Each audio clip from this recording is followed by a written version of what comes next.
book in a bed.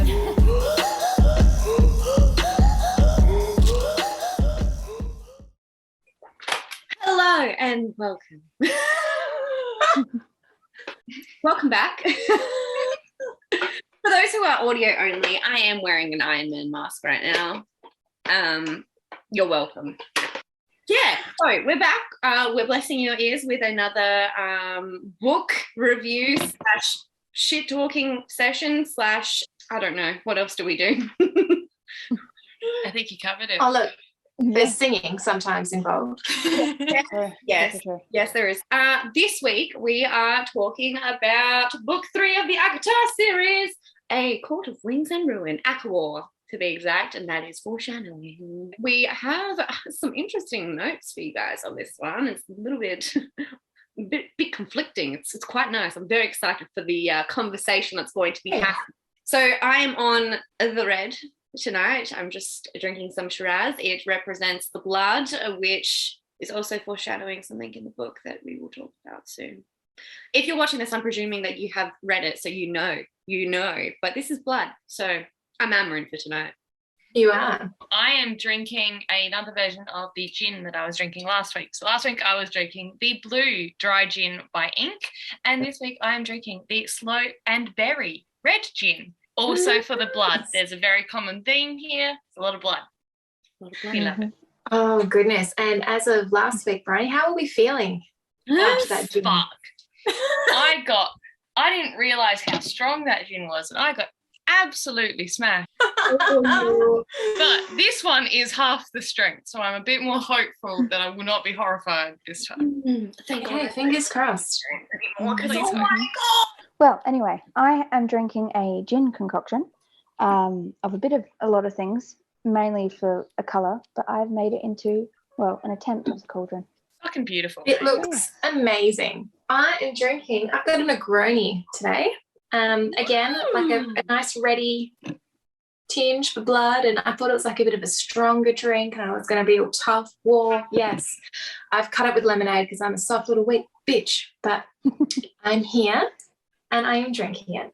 And I probably will get drunk to forget about all of life's problems right now. So that's fair. Enjoy. Yeah. Those of you that are listening, we all live in Adelaide, South Australia, and we've had a flare-up of the good old COVID at the moment that is causing us all some stress. And it's Christmas this week. Yeah, it's Christmas this week. We love it. Look, what could be better?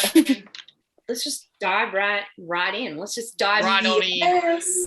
Opinions. Well, so this book, it traumatized me.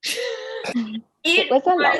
It was everything that I wanted it to be after A Court of Mist and Fury. I was very much in the mindset that I wanted this book to be about them overcoming Hybern. I wanted it to be, the war. I wanted it to be about the progression of the friendships, the relationships. There were some things that were in there that I did not want in there, that did not need to be in there, that I would prefer them never to have been in there, aka Template Redemption Arc, we don't need you. And yeah, that's what I thought. I really enjoyed it. I definitely don't think it was my favourite of Sarah J. Maas's books, but it was a very solid part of the series for me. Yeah, look, this book for me, like, if you listen to the last episode, when I first read this series, it was as it was coming out. So this book was published in 2017. And at this stage, I was already well into Sarah J. Maas books. So I was bracing myself. I was like, no one is safe. Everyone is going to die.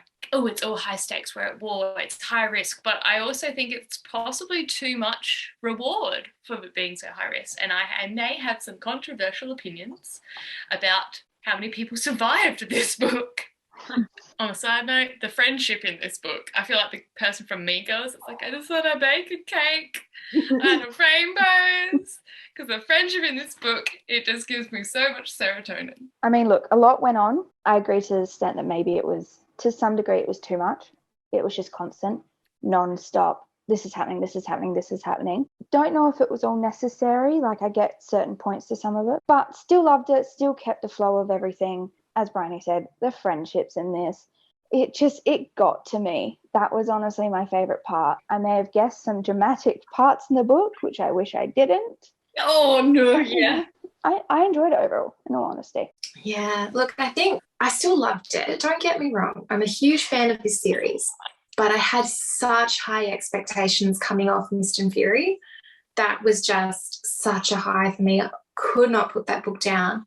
And then this book, I was sort of like, oh, okay, this is the direction we're sort of going in now. And there wasn't anything dramatic in the writing style that changed, I didn't think, but it was just a lot of talking about things happening, not the things actually happening, in my opinion. Like there was a lot of strategizing about the war, and then the war was like packed into the last bit of the book, where I felt like you could have really dragged that out, considering the last war went for 7 years. So it just felt the big moments in the book that I loved the most were really rushed, and then the rest of the sort of build up to it was just really dragged out and unnecessary.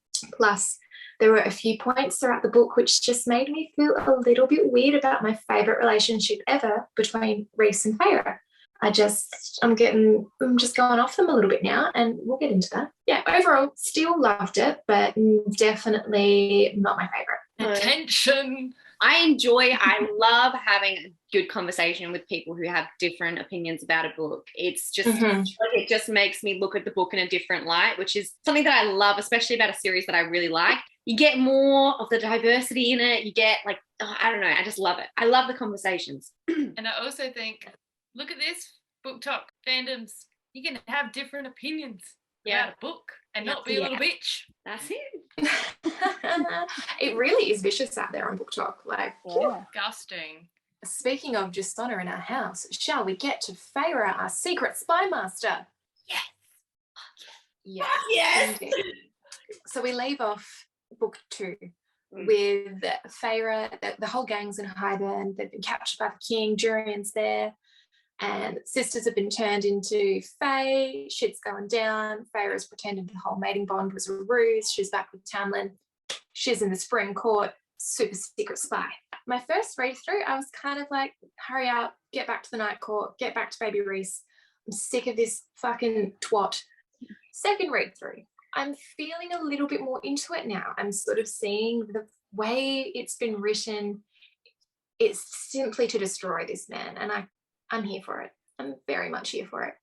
So one of my favourite parts is how clever she's been with her powers. So the only times we've really seen her powers thus far has been like big bursts of energy, like when she's created the water wolves or when she's bursting through the wards and all of that type of stuff. But now she's doing the precise little flame, and she's got the breeze coming in through the windows, and she's got this net around her so she can sense when people are coming towards her. And I'm like, yes, you clever little bitch. And look, she's just a sneaky little sausage in this whole part, and I love her for it.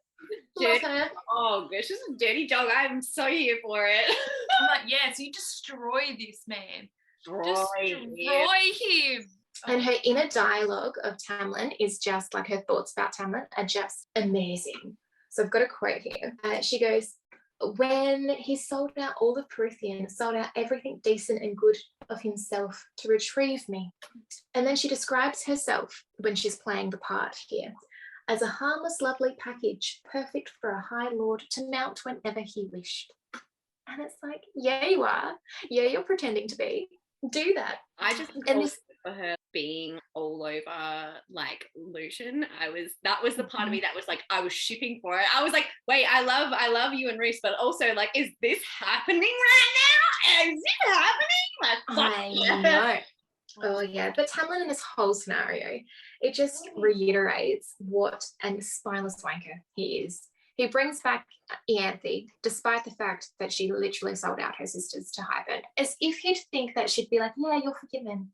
He's just fucking deluded if she thinks that she's okay with him bringing down the wall, or Highburn bringing down the wall, and she's not going to do anything about it. Has he not even met her before, even before Under the Mountain? She has morals, Tamlin.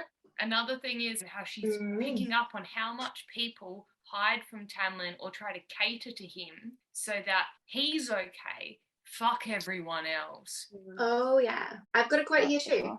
How many others had seen the truth of my suffering and tried to spare him from it? Seen my suffering and done nothing to help me. Yeah, straight. Yeah. That's the patriarchy. And that's like where you get, this is where like it, towards the end of the book, like you see like Feyre, like she gets this part where she's like, do I feel guilty? No, I don't. Do I feel guilty? No, I don't. Like she kind of goes back and forth about it. And I'm like, don't feel fucking guilty. At the end of the day, those people, like, hey, fuck Tamlin. He could just fuck off for all I care. Fuck her right off. But like Lucian, he what he did, fair enough, him and Tamlin were friends before Feyre came into the picture, but Feyre was the better person. And really, Lucian knew that. But yeah. I almost forgot though. Do you guys remember when she orchestrated the whole abusive scene again in the study? Oh, I love it. Oh. She played on the fact that he is an abusive fucking cunt and orchestrated this whole thing. Say the quotes, Briony. Tell us what she said. I've got it, because it is literally one of my favourite things. You might be willing to get on your knees for Highburn, but I certainly am not. Obsessed. Acting as Tamlin does, he explodes and injures her this time. I mean, she planned that, but still. So she's basically set up his entire court to fall. And then they discover that obviously she's told a few lies to get what she wants. But she's like, fuck it. You screw me over, I'll screw you over back. And that is where we get into the Taylor Swift references, which are coming later, guys. Don't you worry about that. Anyway, so she's done a little deed. All of the centuries, everyone's turning against Tamlin because he's siding with Ianthe over anyone else. I've called her two names thus far, Ianthe and Ianthe. Everyone knows what I'm talking about. We get it. It was right. We get it. But there's also the two Highburn royals there. Look, I know there's a pronunciation guide, but we're just going to push through. Branna and Dagden. Walter just makes up words in her head like banana and dragon. If we're talking about banana and dragon, banana and dragon are definitely fucking, right? Oh, for sure. Like, they're definitely fucking. I was picking up the incest Sarah J was putting down, and I was not a fan. Yeah, look, I don't have siblings, so I don't understand the dynamic, but I'm sensing that's wrong. Correct. You would be correct in that. That's it. Yes. So she's basically destroyed Spring Court. He's been an abusive prick. She has flirted with Lucian and he's getting jealous. She's stolen Ianthe's thunder with the whole solstice and stepping into the light, and she's now cauldron blessed and love that. And she's about to leave because she's like, right, I've got all the information I need. This place is going to fucking burn. Catcha. And she's leaving, and then she hears Ianthe being all fucking rapey and about to assault Lucian. And she's like, not on my watch. He's tied against a fucking tree. With magic muting chains, and she's just so creepy. And I mean, at this stage, we know that also Lucian took part in the riot, remember? He took Tamlin's place, and he fucked Ianthe. Right. He did. For their fucking go back into the land horny magic, because Tamlin was like, no, I'm shy of a Feyre. I am not fucking the people anymore. She's a fucking sexual predator. Fuck that bitch. Fuck that bitch right off. Feyre like breaks into her mind, barges on in there, and then takes control and makes her break her hand and makes her believe that every time she looks at her hand, she can't get rid of the scarring, but every time she looks at her hand, she's going to believe something's coming after her. And like, if she thinks about touching someone without their consent, something is going to get her. Fuck yes. Fuck yes. Fuck those sexual predators, Feyre. Fuck them right off. I'm obsessed. Lucian's like, oh my god, what? And Banana and Dragon are like, yeah, that's a is it Dermate? Damati? Yeah. Dermate? I don't know because that's the pronunciation. What the audio book says. Damati. Damati. Okay, cool. Because these pronunciation guides are few and far between. And Feyre is taking them on, and apparently, like, Lucian's standing there gaping because she is just like, fucking let's go. And he's like, we no strike. Because Feyre knows about the incest vibes they're putting down, she's fighting Dragon, and Banana is going in there, and she's, okay, I'm going to distract Dragon by burning Banana in the face. Just fuck that face right on up. She's sunburnt. She did not have SPF 50. She's gone. She's done. Lucian comes in and goes to help, but he only has time to take out one of them, and he's literally only got enough time to raise his sword to block the next blow, but Feyre's there and stabs him through the eye. It's great. I love it. Fuck yeah, Feyre. So deeply arousing. Anyways. Yeah. She's like, okay, so I'm going to leave now. Catch up. And Lucian's like, wait, Elaine. Ugh. He does go with her. But so they're running, but they have no powers. So at this stage, Reese also can't hear the mating bond anymore. And they're trying to get to a point where they can get their magic back and get back to the Night Court. Although, can I just point out a line that like got to me in a good way, but also I was just like, mate. Lucian says to Feyre, you were right. That girl I knew died under the mountain. And I'm like, you're only realizing this now. While they're running away, they get to this point where they encounter Lucian's brothers. They're running across like a frozen lake. It's not going well. No. And then Eris is all like, yeah, cuckolding. You're cuckolding Feyre. And I'm all like, what is cuckolding? Does anyone know what cuckolding is? I'm going to do a live Google. Let's see if I am incorrect, because that's a strong possibility. When I was reading that sentence, I reread it about 4 times and I was like, okay, still don't understand. Because by this stage, everyone knows that Tamlin's running around the spring court roaring in his beast form, being a little bitch. And they're like, oh, kitty cat. Ellie. And in basic terms, cuckolding is a fetish or kink in which a person gets turned on by their partner having sex with someone else. Eris! What the And that's from Healthline Direct, okay? And can I just say, I love how Sarah described this whole scenery, because I was there, I was cold, my bones were hurting. The imagery was on point for me. I was on the ice with them the entire time. To paint the picture for everyone, this is one of my favourite scenes of the entire book. Eris has got Feyre by the hair, and not in like a good Feyre vomiting into the toilet hair grabbing way. Instead, that's a good one. It's a good one. We like that way. We don't like this way. He's got her by the hair and he's got a gag of fire in her mouth. He is dragging her across the ice to take her back to the autumn. And so she's starting to panic. She's starting to give in to her fear again. And then a shadow slammed into the earth before us, cracking the ice towards every horizon. Not a shadow. An Illyrian warrior? And Cassian's there, and then Azriel's there. Oh, I have to say his legs are clenched. Thank you for the visual porn, Sarah, because this scene got me off. There is a picture on Henry Cavill's Instagram, one of his like whey protein ads, and he's like doing like a squat run thing, and his thighs are like tree trunks, and that's how I imagine Daddy Cassian in this scene. Love that. A whey protein ad doesn't sound sexy, but surprisingly it is. He could literally just like breathe, and I'd be like, oh Jesus. Both Cassian and Henry Cavill, in equal measure, both of them, if I have to die by their thighs, that's how I go. It's fine. So Cassian's there and he is like pissed as shit. But he looks at Feyre with like this expression like, you know what to do. I have trained you. And she like, in my head, she does like a breakdancing like flip. Like, you know, when they're on their back and their legs spin in the air. Like, she does that. And that breaks Eris's hold, and Cassian jumps into the gap and begins basically beating the shit out of Eris. Oh, yes! Sorry, I'm just like in like this whole scene with me. Yep, this whole scene is just amazing. It's so good. So then she busts out, she stops Cassian from killing Eris, and like Azriel and Lucian are holding off the other brothers, and she's like, stop. And the boys are like, yes, mum. And then she's like, we'll see you on the battlefield. Let you think about what side that's on. By the way, I'm High Lady. They yeet on out of there. Does anyone have any thoughts on how they carry people when they fly away? No. Is it like they're cradling them? Like their body is horizontal to their vertical like a cross? Or is it like a koala where they're wrapped around? Yeah, that's... I don't think it's a plank. Or is it like two like planking people together?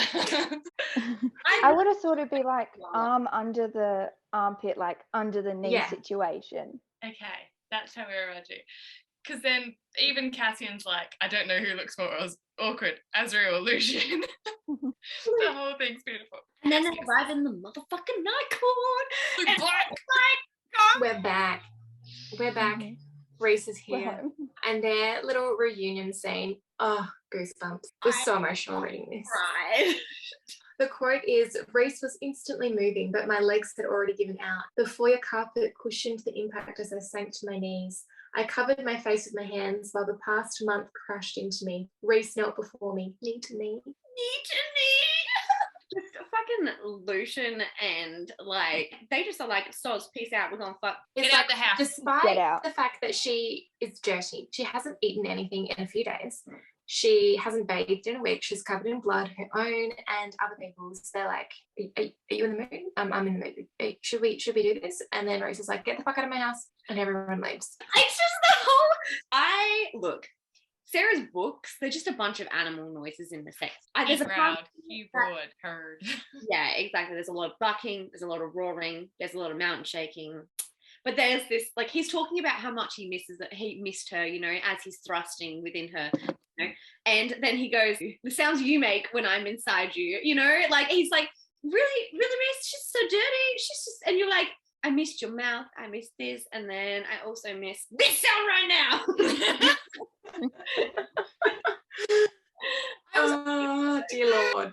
Reunion scene is everything. Reunion scene is everything. But yeah, there's just a lot of animal noises, and it wasn't my favorite sex scene, that's for sure. But like, no, she's like crying and glowing. And I think my favorite part is when she gets out of the bath and she goes, ready for ravishing, and then she immediately thinks, fuck, that didn't sound as sexy as I thought it would.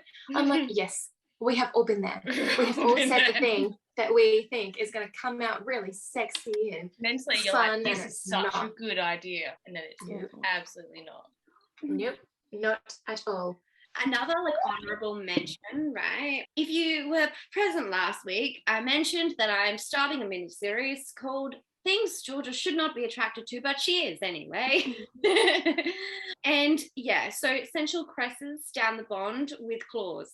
Didn't know why, but it does something to my insides that is probably not okay. And then there's also this weird thing, which I'm not too sure about, but also I'm like, would I be attracted? It's like that TikTok, am I attracted to this? No. Am I? No. But dragging tongues over teeth. Did you get that reference? Yeah. When they're kissing. Yeah, but they literally say like I dragged my tongue over his teeth. What if he hadn't brushed? And also, fuzzy? Is there eye contact? Is it like? I don't know about anyone else's kissing technique, but I actively avoid the teeth. I'm like, and now every time I'm like, is this where we lick the teeth? Another thing, the use of the word mate in this book. And why can't she say, I looked over? Yeah. I looked over at Reese. No, I looked over at my mate. Infuriated me. I could not let that go. Anyway, finally, Feyre realizes that while she's getting it on with Reese, she hasn't seen her sisters in like a month. And also Lucian is still in all of his clothes and hasn't bathed. And he's a dirty, dirty boy while she was a dirty, dirty girl for other reasons. Mind you, he's sitting in a house of wind with all of these people who he thought were his mortal enemies for his entire existence. And he's like, so I'm just going to sit here and wait for them to finish fucking and then they'll come back, right? Okay. Look, so we have a quick little visitation period and we're like, wow, Nesta is angry still. And also Elaine is fucked still. So I feel like that sums it up. Like Elaine is a shell. Nesta is just like, I'm a read my spot, which is relatable. And I'm just gonna hate you all. I'm just gonna put it out there right now. Nesta and Cassian, rough sex. That's all I'm gonna say. Because I swear to God, there are so many references in this book that I'm just like, rough sex, rough sex, rough sex. Like there's just in this scene alone, I'm like, he's too far in already. And it's been like, and he's been checking up on her. And he's been, oh yeah, it's gonna happen. It is gonna happen. I'll say it once, I'll say it twice, and I'll say it thrice. Rough sex. But also, while we're like in the whole, the sisters are now more coming into the story. Since you lot have all gone the theory of Elaine is evil, the rest of the time I was reading this book, my head was like, she is evil. There's nothing else. She's just evil. It's just, there's something else there that we haven't seen yet. And I mean, I wouldn't be surprised if the next book, it's got to be Azriel, right? Mm. And Elaine. But I actually wouldn't mind if it was also more in there. The three of them. I would like that resolution, to be honest. Me too. So we're at the House of Wind. We've reunited with the sisters. We're going to have like a dinner and we're all going to catch up.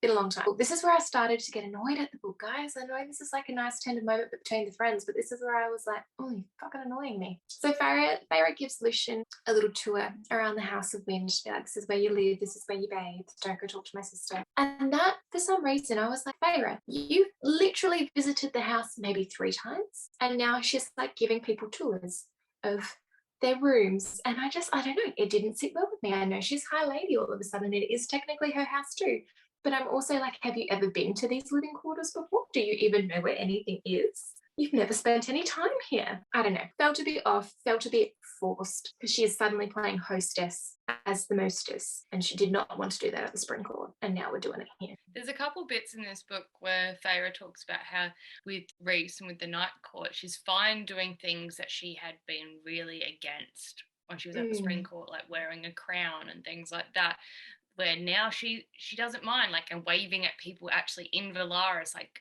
passers by. Whereas when she was at the Spring Court, it didn't feel right to her.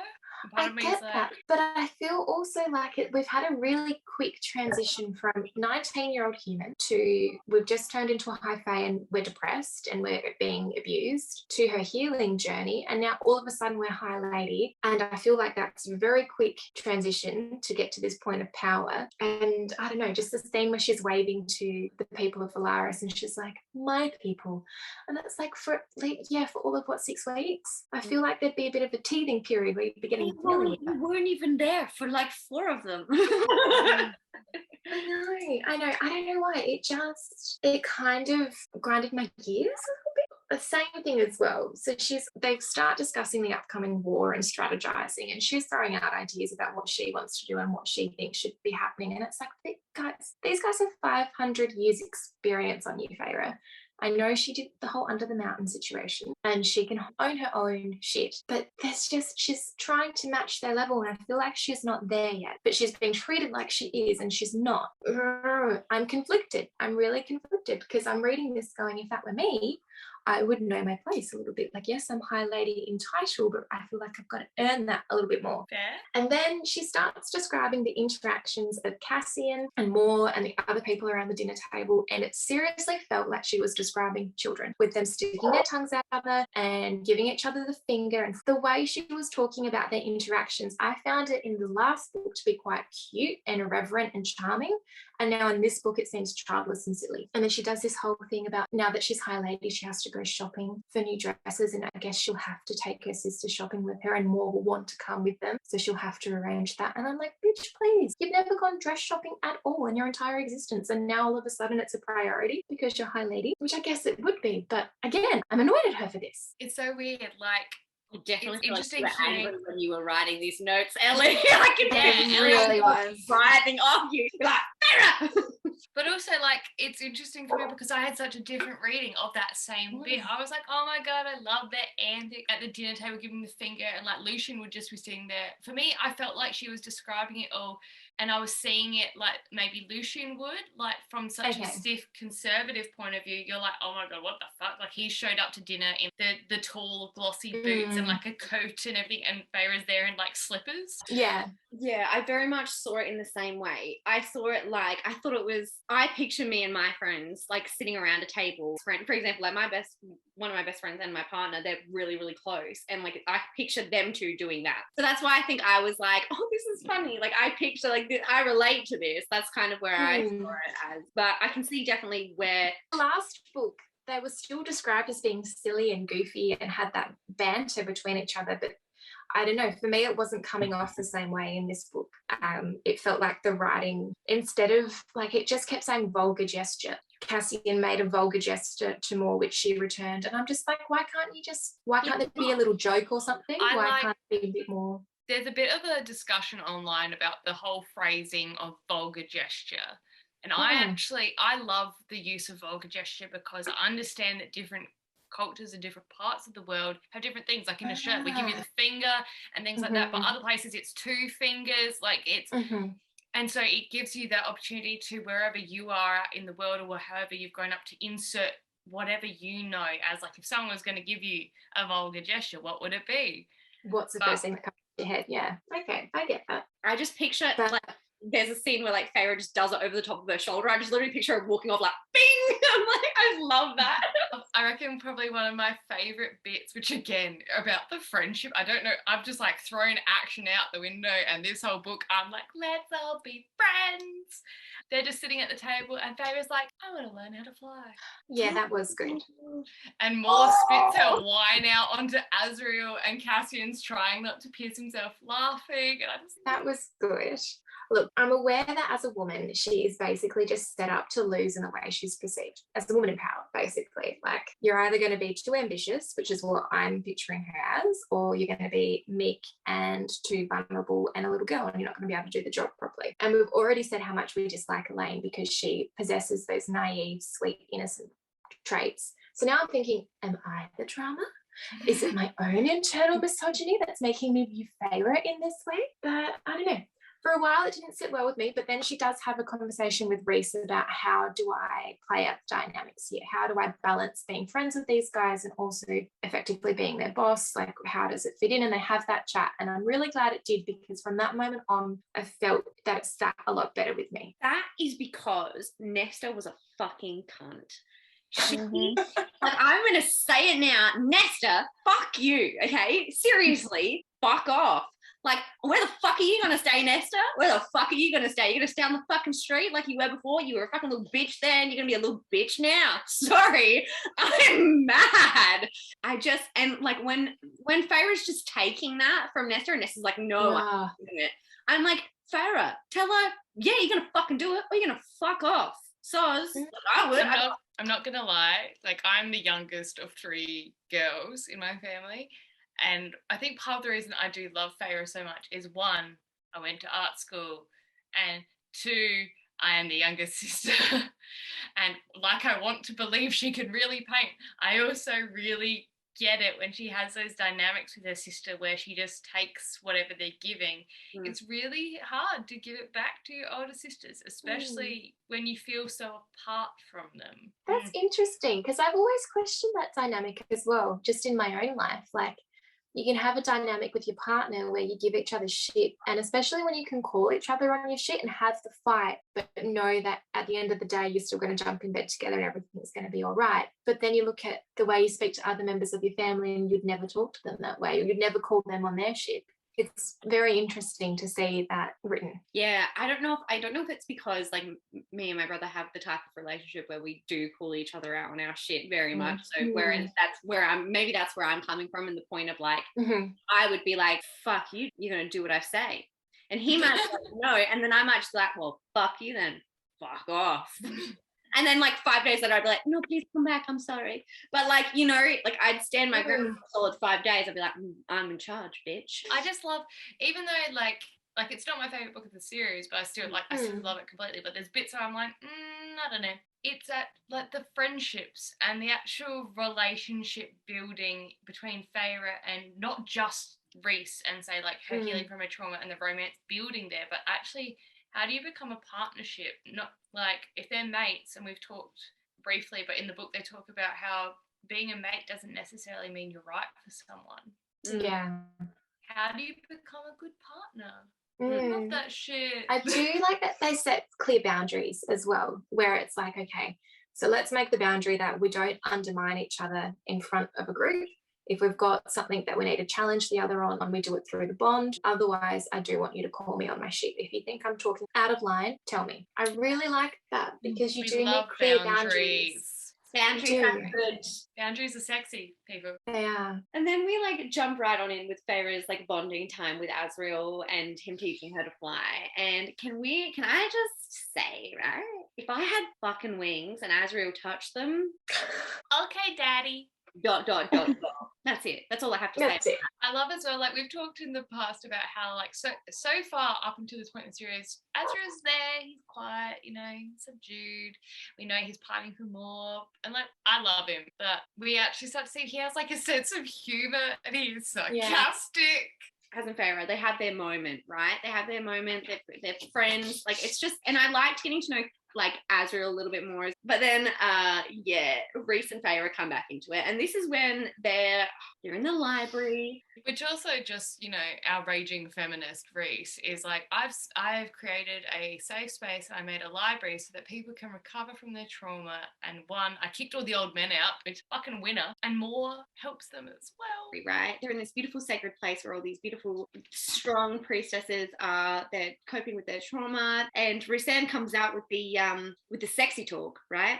George's miniseries. Okay, the sensual caresses down the blonde with the claws. I'm not kidding you. There's so much of it in this book.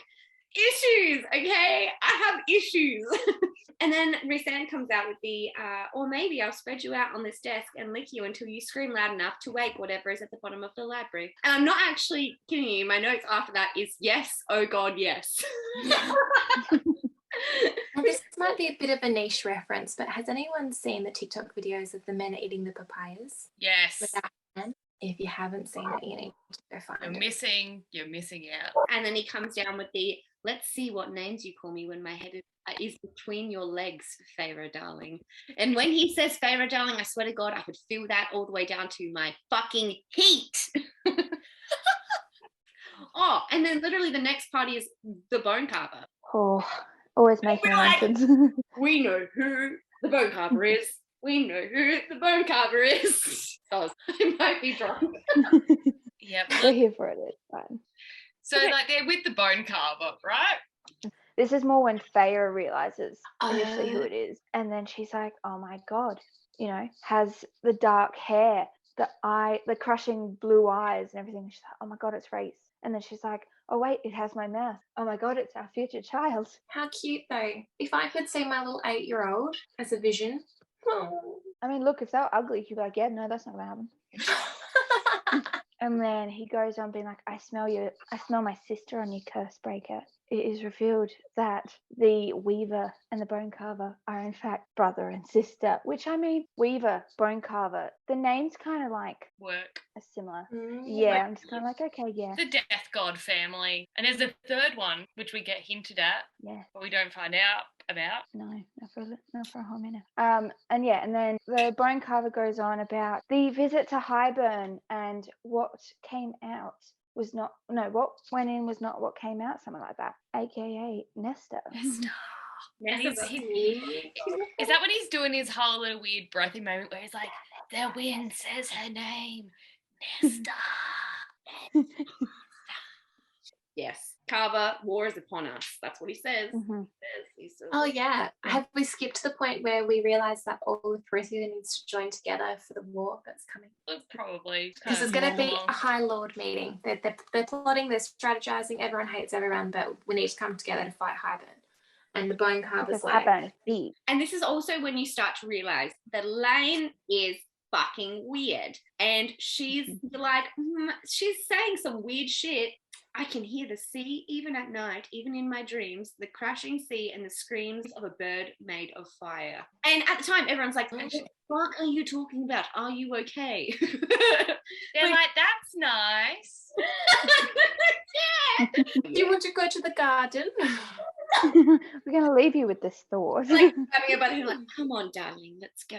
And then behind the shoulder, they're like, So Feyre and Nesta are in the library and they are reading. They're doing some research because they're good at that shit, apparently. And Nesta makes a comment, I didn't know that you couldn't read. I mean, did you ever ask? But okay. And while they're in the library, Highburn fucking infiltrates the library. They disguise themselves. They tricked one of the priestesses who's already traumatized. fair enough. Broken into the library, and so Nesta and Feyre are off running, and Feyre leads them deeper into the library towards the very dark centre of it, which we've only had vague references of. We know something's down there. Cassian's the only one who's seen it, and he was fucked. And he never mentioned it. Every time they mention it, it's just Cassian, like, shaking. Feyre's dragging Nesta, essentially, down these spiral stairs into the deep pit of the library, trying to lure Highburn. And at one stage, she literally tells Nesta to run and blocks the way she's run so she can't get caught, and she goes off alone to lead them deeper into the pit. And that's when we meet Araxes. We don't know what his form is, so he appears like over her shoulder and is like, in the darkness. Hey, little mama, let me whisper in your ear. Literally. She was like, look, I know I'm not meant to make bargains, but what if I offered you a bargain and you killed these bitches? And he's like, you know what? I would like some company. I'm a bit lonely. I'm keen for friends. I'm gonna kill these bitches. Pharaoh closes her eyes while this being mauls the fuck out of these two Highburn commanders.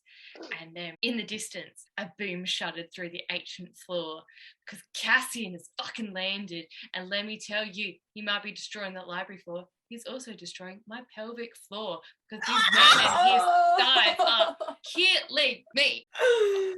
Fuck me. Oh. And like to Cassian's like got there and he's like, I got you, pulls her out, and then Reese appears and Reese is ready to, he's right fucking ropeable, and he goes in there and then they kill the people, and but she's like, oh, okay, it's fine. I wonder what it would look like though, because when Cassian grabs Pharaoh, he's literally like, don't look, like don't look. So how fucking bad? Because I just keep picturing in my head a fucking little fluffy white poodle dog, and it's not good because I'm like, what do you mean? Part of me thinks, is it kind of like a boggart, how it takes the shape of your worst fear? Yeah, maybe. Either way, it's fucked. It kills Highburn. Reese goes in, helps the killer, comes out with blood all over his hands because he wanted to feel them die. Into it. Also, Georgia miniseries, yes. Yep. Coming out with the blood of my enemies, please do. Because I wanted to feel them die because they tried to touch you. Absolutely, yes, you can destroy them. Amryn appears, and while they're all being like, fuck, Highburn attacked here, oh my god, Amryn appears and she's like, they've attacked the summer court. My boy needs help. And Varian. Oh, but she's into it, and you can tell because they're like, and literally he said, is it in the last book that she's like, yeah, he doesn't know if he wants to, like, if he likes me, if he wants to kill me, like, or something like that. And I'm like, that's what Vera's like, why can't it be both? Yeah. He doesn't know if he wants to fuck me or hate me. Why not have both? The whole vibe between Nestor and Cassian also, like, I'm still gonna ship. I'm just here for a rough sex. I'll say it again. It's literally that TikTok noise where it's like, choke me like you hate me, but you love me. Like you want to date me, but you fuck me. Where it starts off really cute and then it's like, choke me like you hate me, but you Why is it in that scenario I imagine Cassian is the one that's like the cutesy voice and then Nest is like, choke me. Anyway, so yeah, we're in this Attack on the Summer Court, dude. This is probably maybe my second favorite action scene of the book. It's definitely for me like the next like real biggie, because Laura and Feyre are clearing out a Summer Court castle. They're going through, there's some tension, they're cutting throats. More can see in the dark. Mm-hmm. That's the whole thing. Yeah. Like Feyre turns a corridor to pitch black. Feyre shapeshifts her eyes into like night-seeing animal eyes, but Moore can see just fine. I think it's because she was born in the Court of Nightmares. The quote I've got for basically Moore and Feyre kissing ass is, but for my home, for Prithian and the human territory and so many others, I would clean my blades and wash the blood from my skin, and I would do it again and again and again. Do you want to hear what my quotes are from this scene? Go for it. Look, okay, so the battle finishes. Effectively, they've won. Yes, happy days. We are the winners. Feyre and Reese, they reunite after the battle, and they're all like, hooray, yay. And Reese is like, you know, a lot of people died. It's sad, but I'm still going to fuck you in the tent. And this quote, it might just be my favorite quote of the entire series. Hold on. I know so many people give this book shit about this quote. You're saying this quote is your MVP? This quote, I swear to fucking God, is so good. But it's also like humorous to me as well, because I'm like, why are you doing this? But also, I'm here for it. His growls of pleasure filled the tent, drowning out the distant cries of the injured and dying. I am going to say it. I love that quote. Sorry for everyone that hates it, because I'm all here for it. Look, if you ain't one of those dead and dying, you may as well get it off. You've had a rough day, babe. It might just be, you know what, maybe it's not my favorite, because there is a lot in Silver Flames that I do enjoy. There's a lot in that book that I do enjoy. So maybe it's my top 10. But FYI, guys, we are being vague because Claire hasn't read Silver Flames yet. After the Summer Court, they go, you know what? time to meet with the High Lord. Ooh. And we have this moment, like, Feyre's there to refashion her Starfall gown, and she got a crown, and she's fine wearing the crown now, and we support her choices. And Azriel's like, I don't need poetry To compliment a woman. Yeah. I'm already just Giant dick energy! I'm not kidding you. Cassian has big dick energy, but Azriel has giant dick energy. For those that are audio only, there's probably going to be like a bit of silence right there, but what we're doing is Georgia's hitting shit against her head. I'm distressed. Ellie's biting her finger in her mouth. We're all just here thirsting over Azriel. Claire's the only one that looks like she's got any kind of decorum right now. Azriel is goat. Then we get into the meeting with the High Lords, which there's a lot happening. We meet Vivian, who is the mate of the High Lord of the Winter Court. And I love her. I want to be her friend. She sounds so lovely. And I love that when she finds out that Feyre is High Lady, she's like, excuse me? Where can I get that? Moore walks in and they're looking at each other and everyone's trying to be all like serious, and then they just squeal and like run and hug each other. I love it so much. So much. Do you guys have any thoughts on any of the other High Lords? Hellion. I I have some fucking good artwork at the end of this podcast to reference. When I think about it, I am like, oh. And when later on when they reference the threesomes, I'm like, I would be a part of that sandwich. Absolutely, I would. Thank you very much. In the High Lord meeting, he's very like, all like, oh, I'm tough, whatever, blah blah blah blah. But like, I'm all here for it. He was one of the ones that I was like, and I already liked Tarquin because he's just a little golden retriever. Love that he's also described as dressing really androgynously as well. Like, you don't really. So while they're at the meeting with the High Lords, look, Tamlin was invited, but no one thought he was going to show up. No one wanted him really to show up. No one. But he shows up. He now knows what Feyre's done. He knows that she tricked him. She came back to completely destroy everything he was building, everything he held dear. She was there to fuck it up. But he's pissed. And he literally comes out to minimize, and basically, like, the quotes I've got here for how he's treating her is, no one, not even Amarantha, had even looked at me with such hatred. Tamlin knew me and now hated every inch of what I was. Also, don't feel fucking guilty because fuck that guy. Fuck that guy. He's literally out to make her look like an idiot, and he just looks and goes, when you fuck her, have you ever noticed that little noise she makes right before she climaxes? Oh, mate. Oh. Every time I read that chapter, I'm like, oh, that is uncomfortable.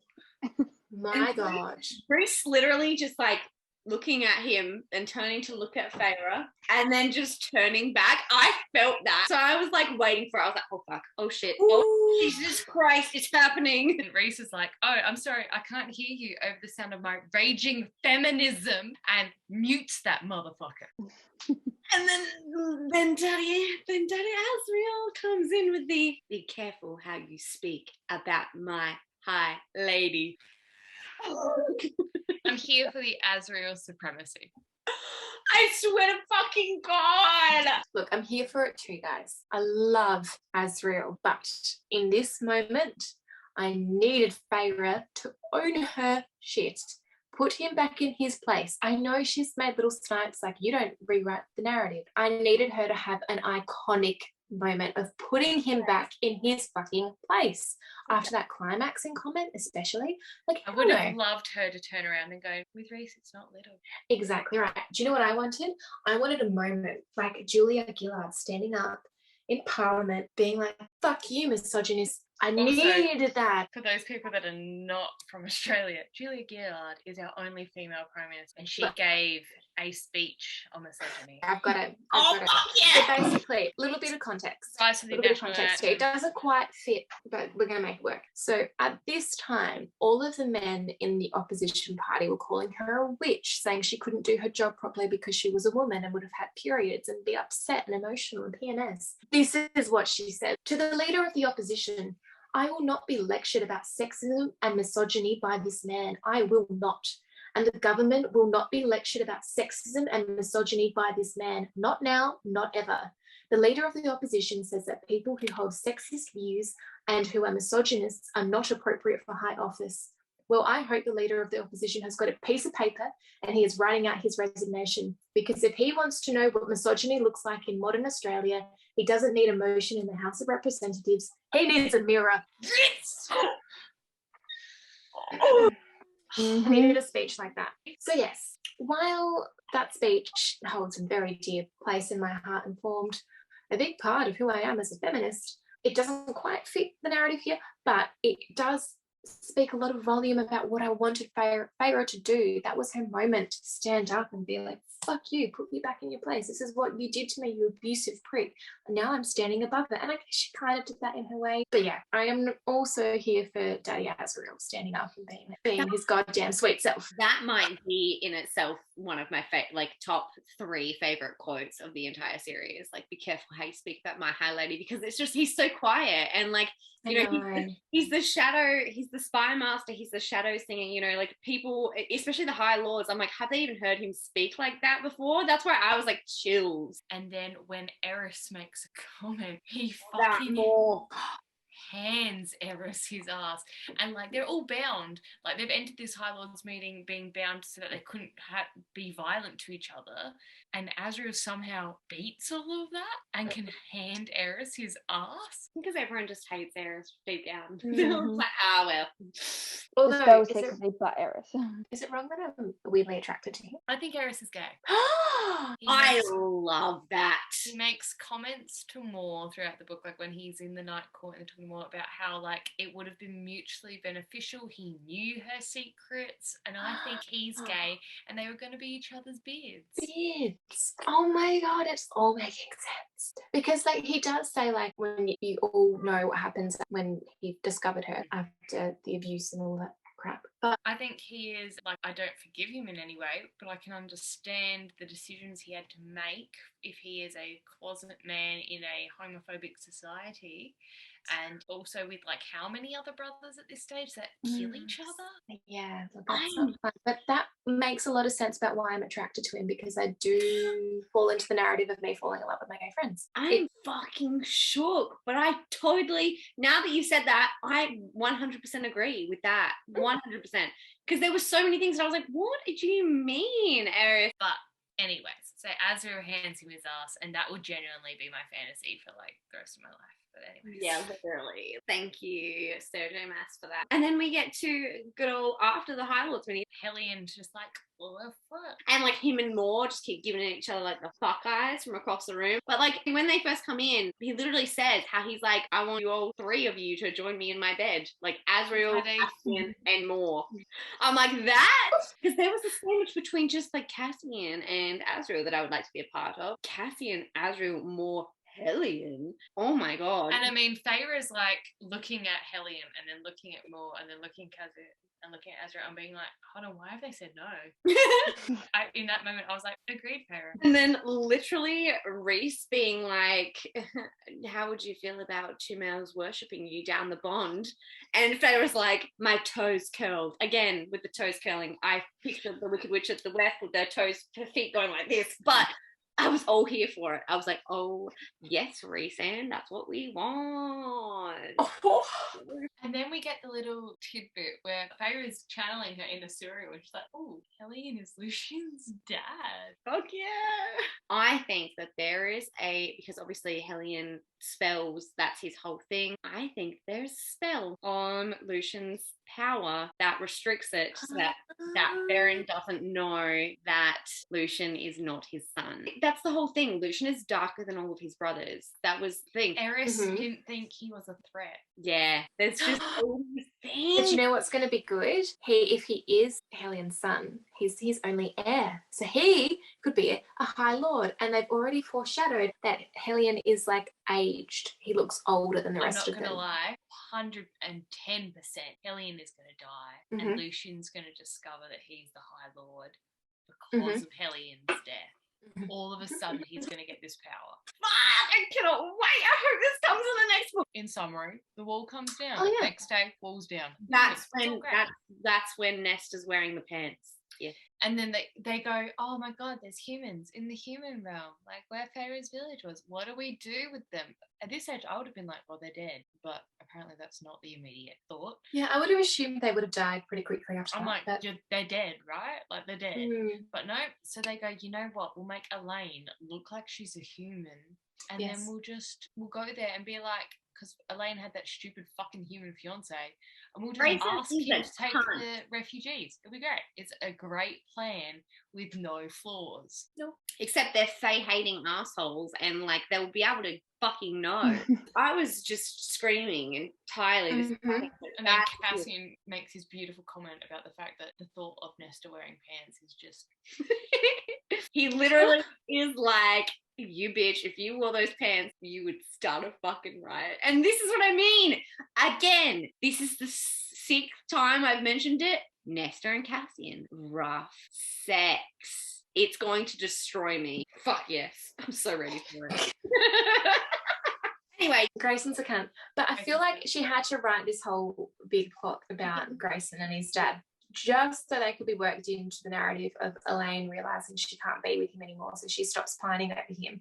And also so they could introduce that Jurian is a spy. I was all here for it. So Elaine gets disguised as a human. He finds out that Elaine is actually a Fae. He's like, you're lying to me. Take off that fucking ring. Give me the ring back. And Nesta's like, she's not giving the fucking ring back. He's like going off, and this is like, you know, they're in their manor, whatever the fuck it is. And Nesta just fucking slaps the shit out of him. Just whacks him one. And I was like, oh, thank God she did it. And literally smacked him hard enough that his head snapped to the side. You never deserved her, Nesta snarled. From the way Georgia is giggling, you can tell at this stage, I was like, you know what, Nesta, I think I'm okay with you. You got some work to do, but I can appreciate your journey. I was okay with her, like, with the way that she was protecting Elaine. Wasn't okay with her everywhere else in the book. Like, the way that she protects Elaine, if she treated everyone like she treats Elaine, fuck yeah. But, like, she doesn't, so. It's because Elaine's manipulated everyone in her life to protect her and only her. Exactly, Elaine is evil. This begins really part 3, like from when we see Grayson, is part 3 of the book is basically the actual war part of the book.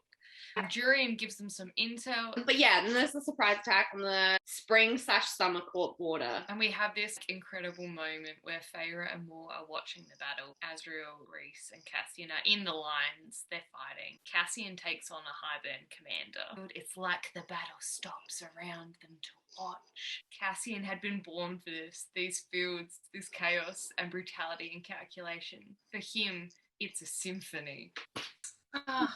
I do love that. Feyre gets to see Cassian in action and is like, holy shit, that's who's been training me. Literally. Oh, I was all here for that. And then shit's going haywire. Everything's fucking gone crazy. Feyre's like, I need to go find my bestie. I need to go find the T7 bitch that is my bestie. And she runs off. She tells Moore, go help them fight, because the front lines, they're being like, she's like, hold the lines. And they're not. So Moore has to, Feyre's like, go in. I'll stay with Nesta. Everything's going to be all right, because her, Nesta, and Moore are watching the battle. And of course, Nesta's watching Cassian. Again, rough sex. Moore's like, are you sure? Like, are you going to be okay? And Feyre's like, yes, of course. Go. She goes, and then she turns around to Nesta. She's like, I got to go. Bye. Elaine helps her find the cereal. I'm now, like, rereading this. I'm fully convinced it's the same fucking cereal the entire time. It has to be. It has to be. The cereal's like, oh my God, oh no, you found me again. Oops. Doesn't even catch him this time. This is the time that she's going to catch him.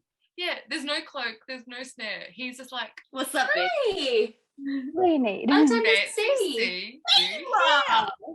Chapters like 58, 59. She gets some answers from the serial about like where Highburn is, what they're doing, how they can track it, all of that shit. That is to me just like, chuck that shit aside. I'm also traumatized. What happens is Ianthe has put a tracker on the cereal so that when Feyre was with the cereal, it would activate and she would know. And then they fucking shoot the cereal. I'm not okay. I felt like I lost a limb. I have just lost a soul sister, a friend.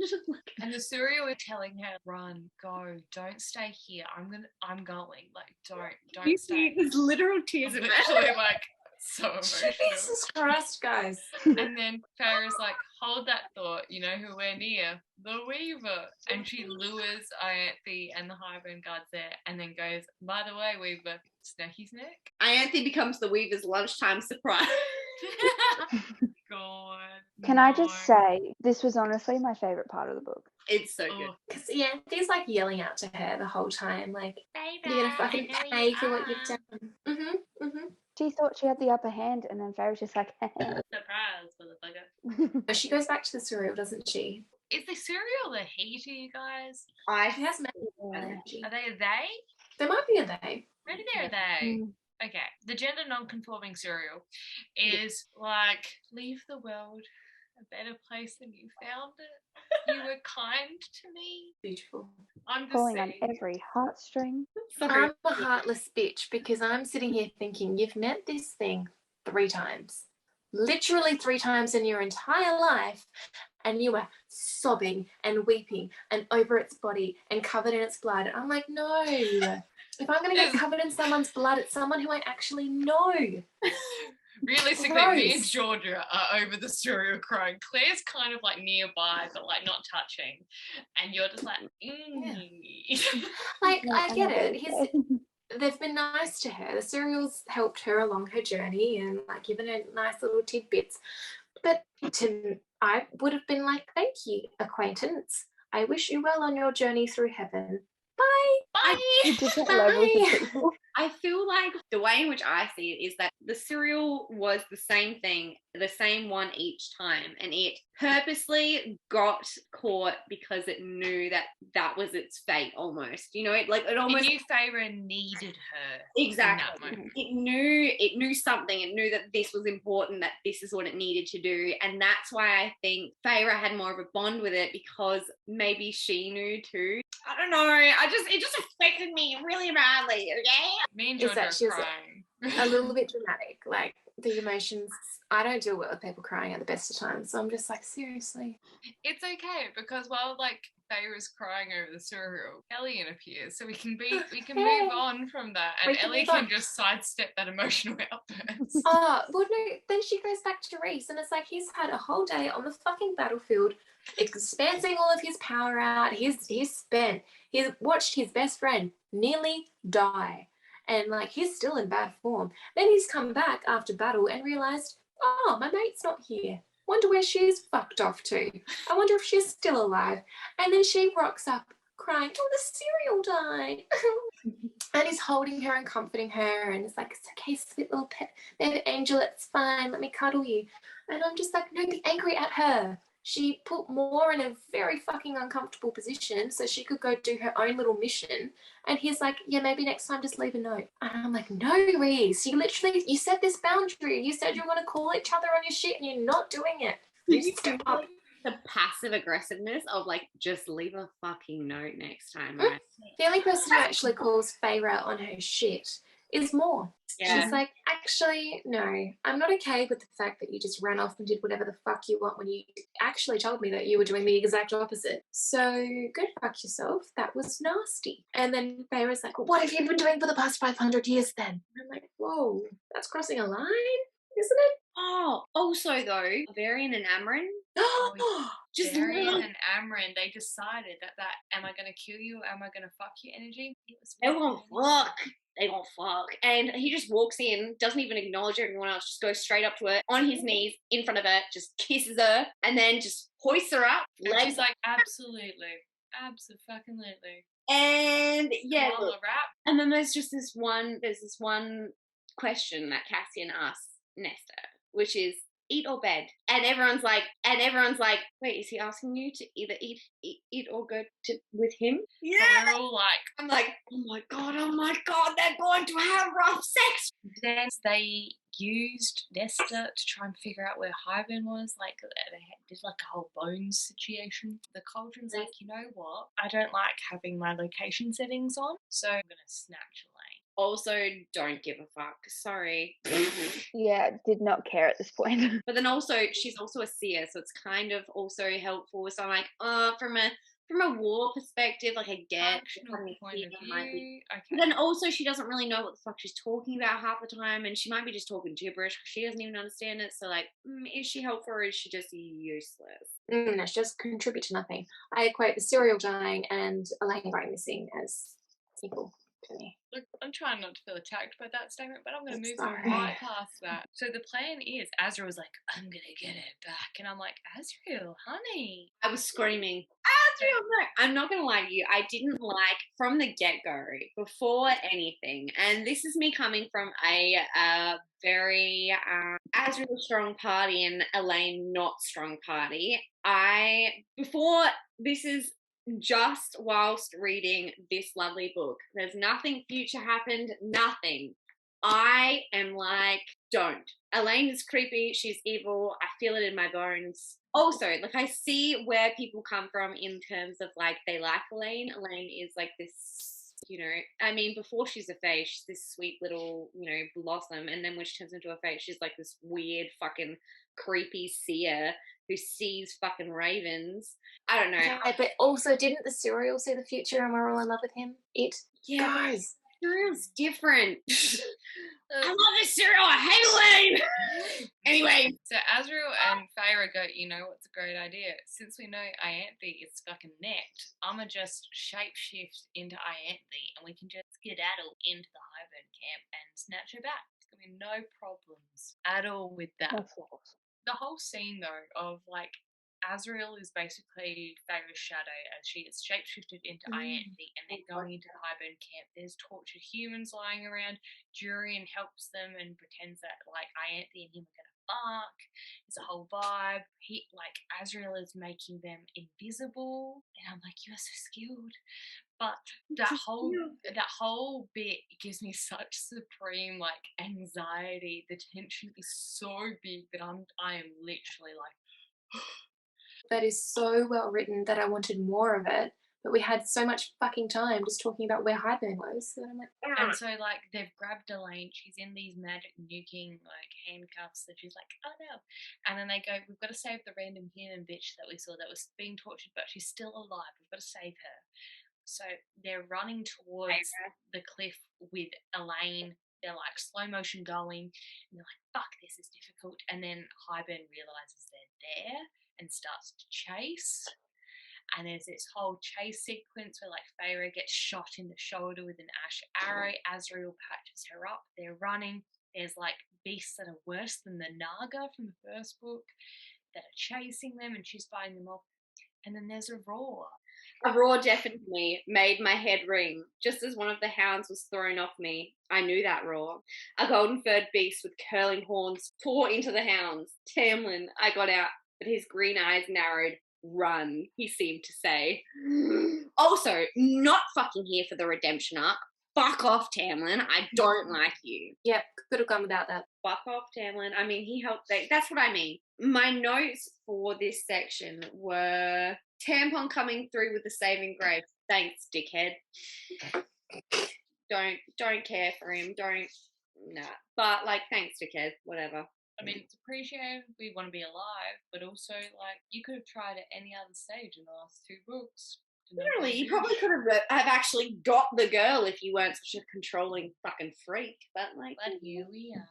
So they're back in the war camp. Everyone's reunited. Life is wholesome. It's all great. And Moore's like, you know what, Feyre, we need to talk. I need to tell you about my lesbian boner. Oh my god, I was all here for fucking. Well, technically bisexual boner because Yeah, I she was gonna prefers say, females, but she likes both. But they have this whole beautiful moment where Moore actually is the only person she's ever told that to is Feyre. 500 years. That's a long fucking time. Not even Rhys. It's a weird segue, but kudos to Rhys that he's never. If I could peer into anyone's mind, Yeah, it would be very hard to keep boundaries.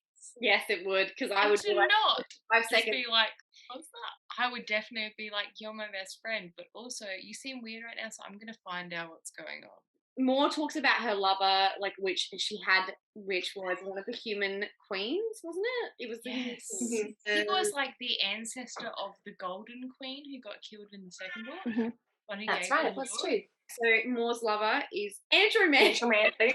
She was so beautiful and kind, and I loved her so much.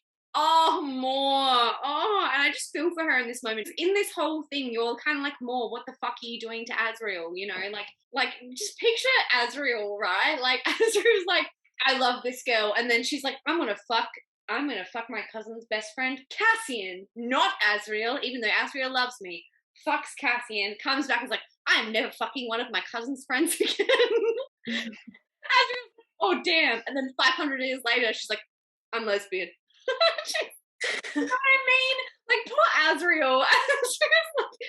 I mean, as much as I can support, you know, like not knowing yourself, figuring yourself out, being closeted, not having understand fitting family, all of that jazz, yeah, Azriel deserved better.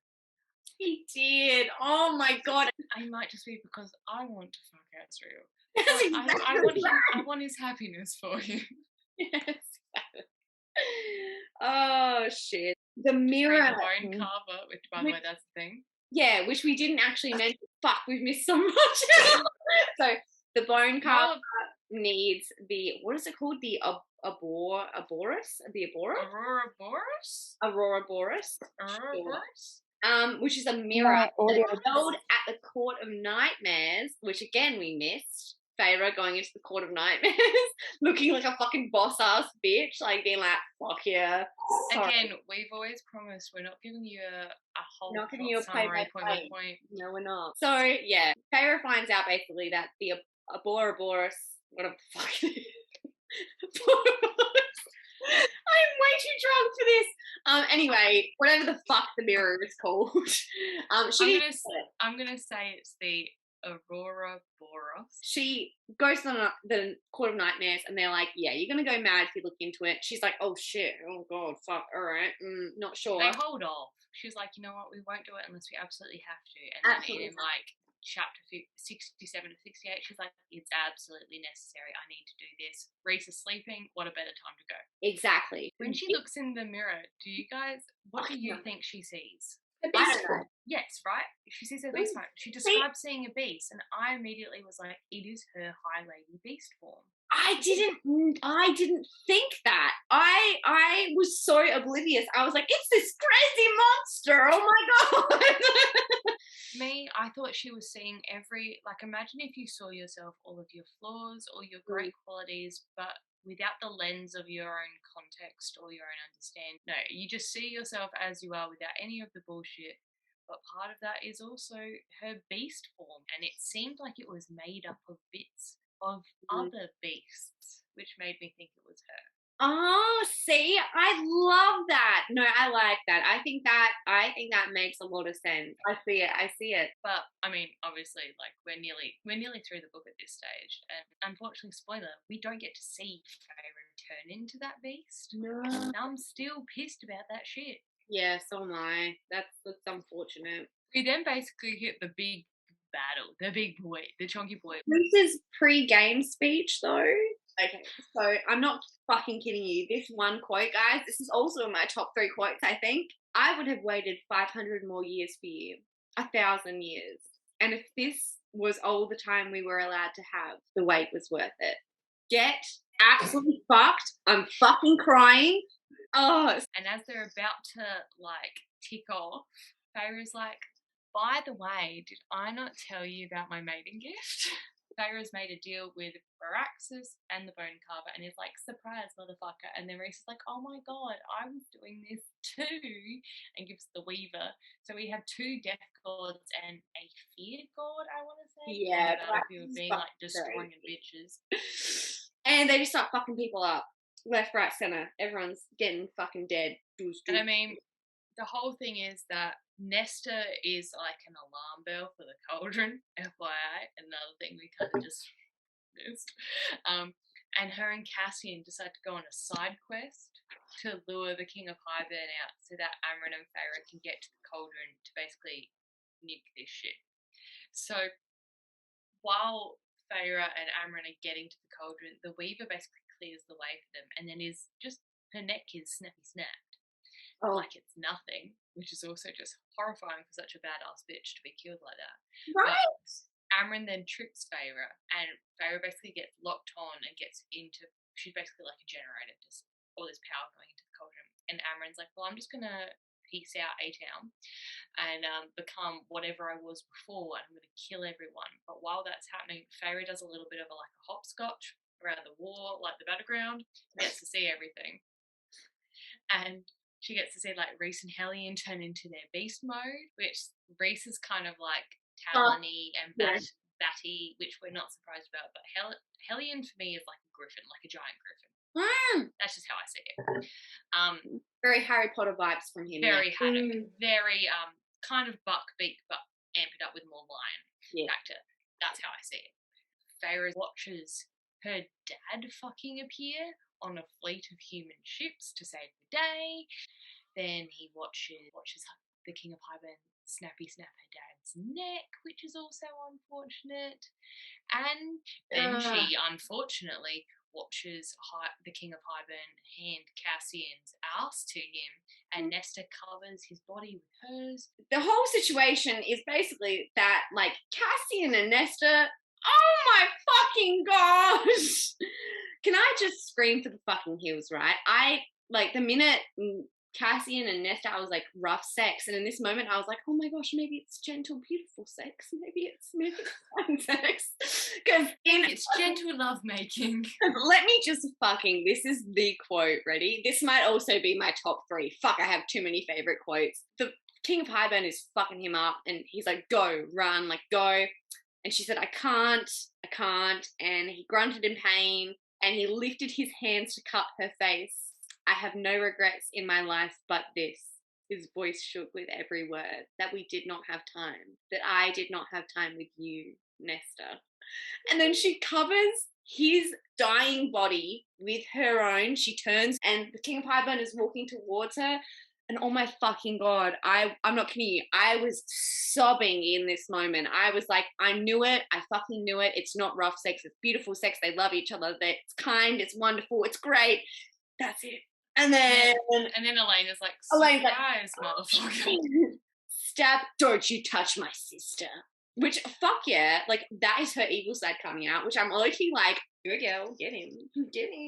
And then fucking Nesta coming through with the, Nesta didn't seem to care if she bent over as she took his fallen head and lifted it in the air and stared at it, because she just sawed off his fucking head and just was like, here we are, the winners are grinners.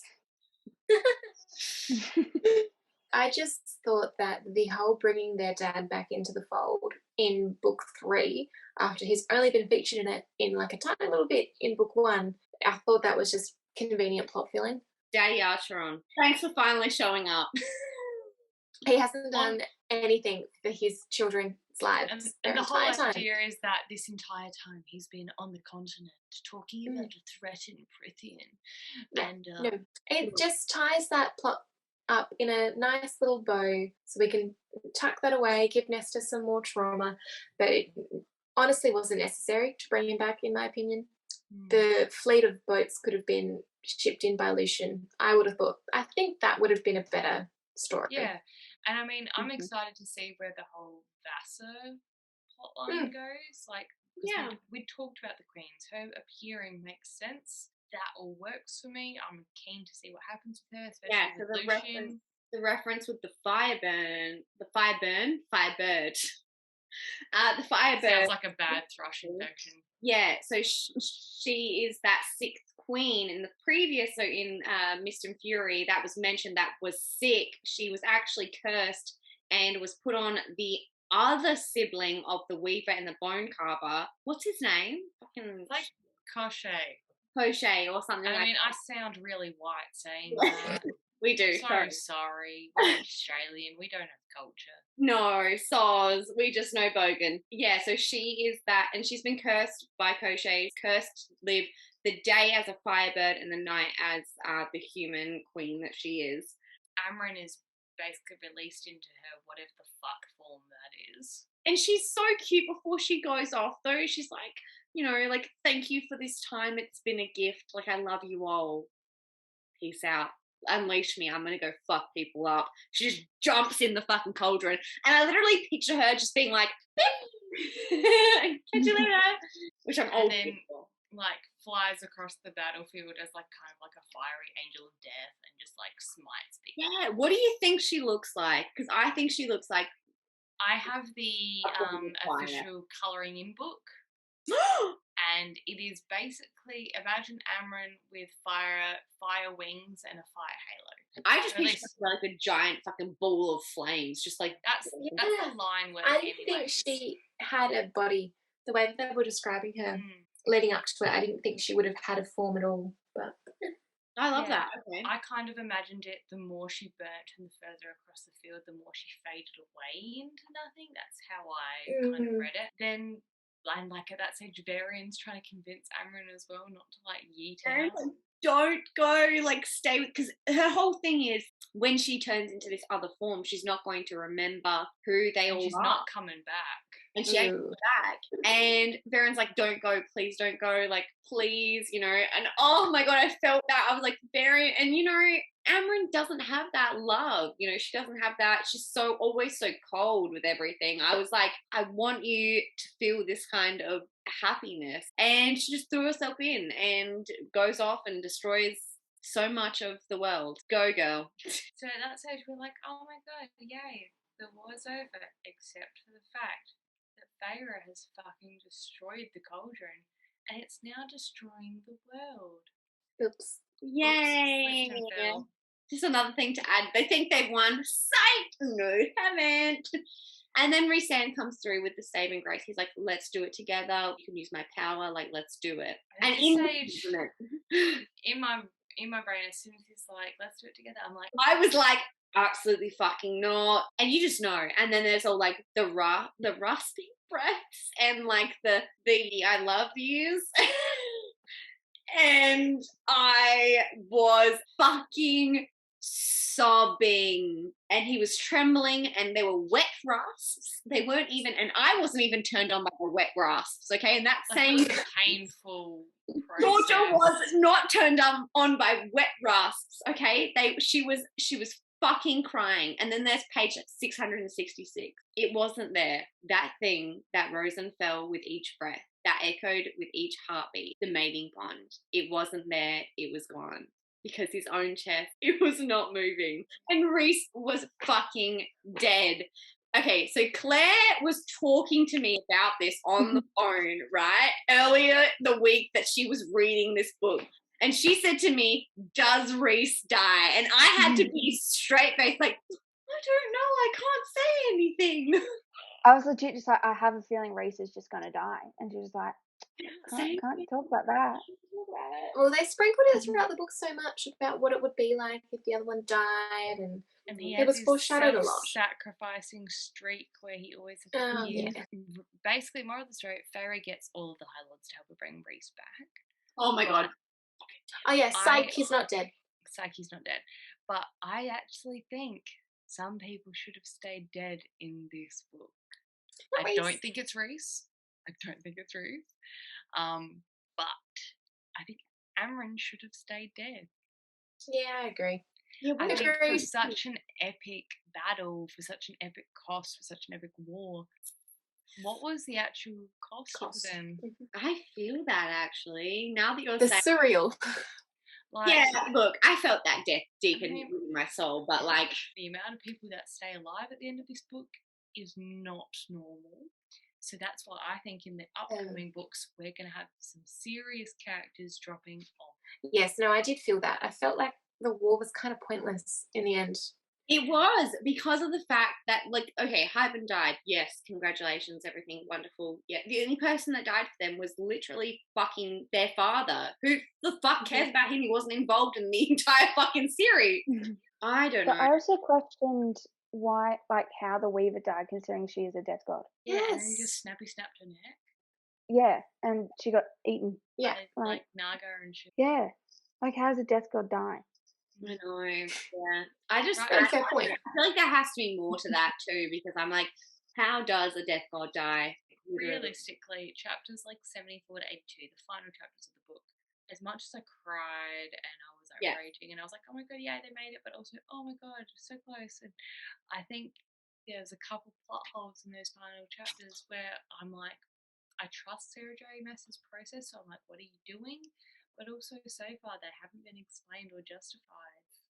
Just mad at Sarah J. Maas in general, trying to give Tamlin that fucking redemption arc. Like Tamlin being like, "Be happy, Sarah," as he drops like the light into Reese's. I'm like, Did Tamlin. anyone else have the same reaction to? And she's begging Tamlin. She's like, "I'll give you anything." It's the same lines Tamlin said to Reese when he was begging Reese to give Feyre back for the bargain. Whenever I think about Tamlin, the uncomfortable energy of being around an ex just sits with me, and I can't. So what did you feel about that, Briony? Because I want to know more about how you felt, because I want that feeling now. So, like, the whole time I was still very angry at Tamlin for one, like, I don't think he's redeemed himself from his actions. Like, he's not shown that he's willing to change. But in that final kind of moment where they're trying to bring Reese back, Feyre is in the same place that Tamlin was. Yeah. Tamlin was, he had asked Reese in book 2, I think a couple times, he's like, "I'll give you anything." And I think at one stage Reese was like, "I've got everything I want." Feyre is now the person asking Tamlin, she's like, "I will give you anything, please bring him back." Yeah. And I think he remembers that.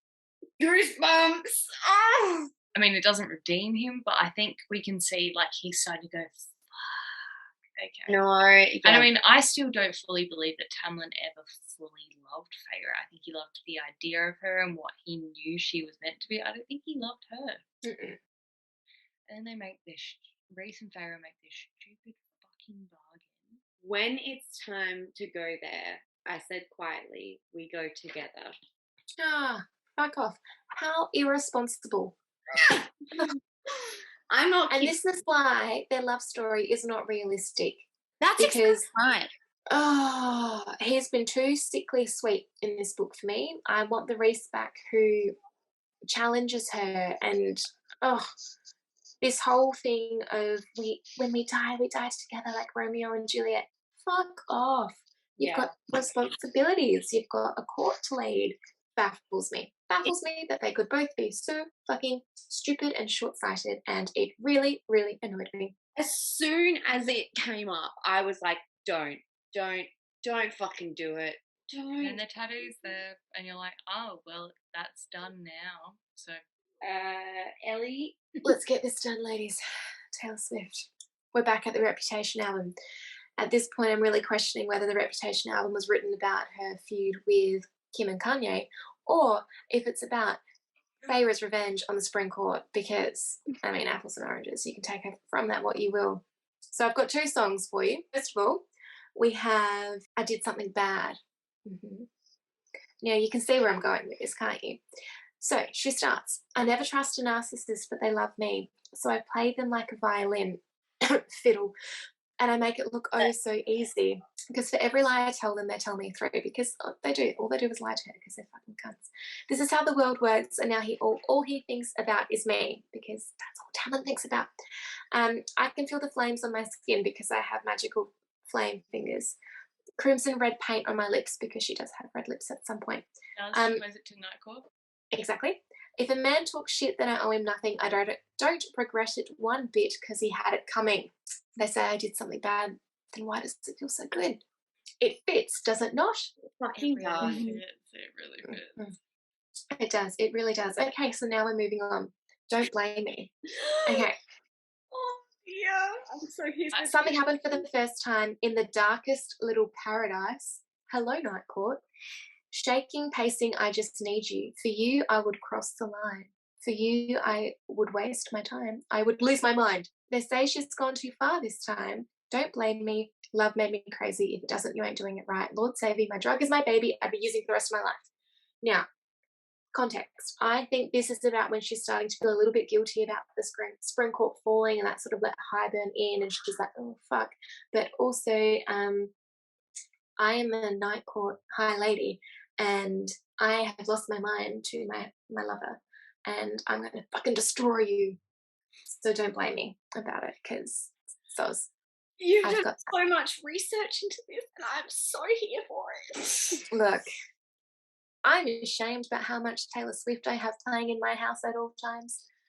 And when you're fresh from a book, it just clicks. It just clicks, because I'm imagining myself as Feyre all the time, and I'm just in my room like, yes, hi, what would I be doing in this situation if I was in the meeting with the High Lords? And I've got the music going in the background, and I'm picturing it, and then it's just all clicking and falling into place.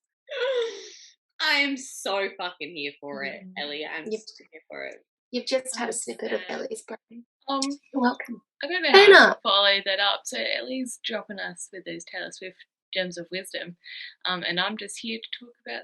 I've got some more fan art to point you guys. I also have some as well. It's not in the notes, but I have some. That's right. Georgia has sent us some in our group chat, which we can definitely link in like show notes. If you comment, if you DM, we can point you in the right direction. You want to see it. Georgia's got some good fucking Hellion fan art. Mine is, I've got Rosalind Arts, and that's Rosalind ROSALYNN Arts, has done a recent Feyre and Reese, which I just adore. It's exactly how I pictured them, and it's just gorgeous. But there's also Jess Draw *S is doing a series of Feyre art that is incredible. She's done like a Huntress Feyre, like a Starfall Feyre, and a Night Court Feyre, and she's hinting that there's a number 4 as well, which I'm so like, oh my god, I saw that! Oh, I love her. I follow her, and she does so good.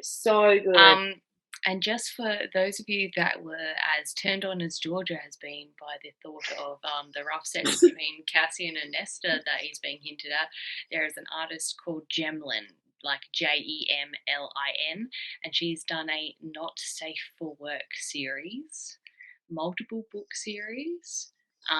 There is definitely there's some content out there should you wish to seek it out. Okay. Okay. I just got very distracted by that. Thank you, Briony. Oh dear Jesus Christ, thank you, Lord. Okay. Also, if you're ever intrigued by the idea of Lucian and Vassar and Jurian, check it out. Oh yes. Okay, done. I'm gonna. Yep. After this is. Yep. Okay. Okay. I have one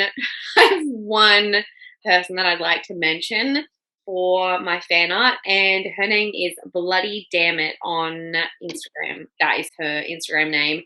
She does such good. She did the Feyre and Reese Night Court, like the sexy one with the hand.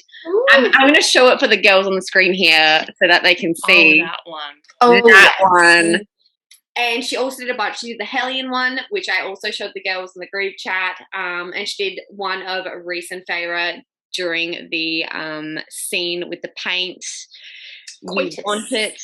She's so talented, and she has done such a good job. Yeah, definitely recommend her. She's amazing. Okay, so that is it. Happy days, guys.